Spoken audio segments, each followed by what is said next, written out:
Hi friends, it's me again. This time, I'm going to talk about a very famous editing application, Adobe Photoshop. What are the AI features available in Adobe Photoshop? Let's check them out in this presentation. Some of the AI-powered features in Adobe Photoshop include Neural Filters, a feature that can enhance and transform faces, add artistic effects, and even restore old photos. Generative Fill, an AI-based feature that can remove unwanted objects, extend the background of a photo, and even add new objects seamlessly. Sky Replacement.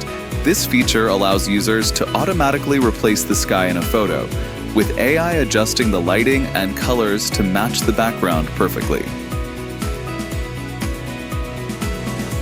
Now, Photoshop has fully adopted AI technology to improve both efficiency and creativity for its users. It also comes with a more modern and responsive interface. Performance has been enhanced with better GPU optimization, making it a clear improvement compared to older versions of Photoshop. So, that's the difference between the old version of Photoshop and the new one, now powered with AI technology. Thank you for watching this presentation, and see you again in the next video. Powered by artificial intelligence.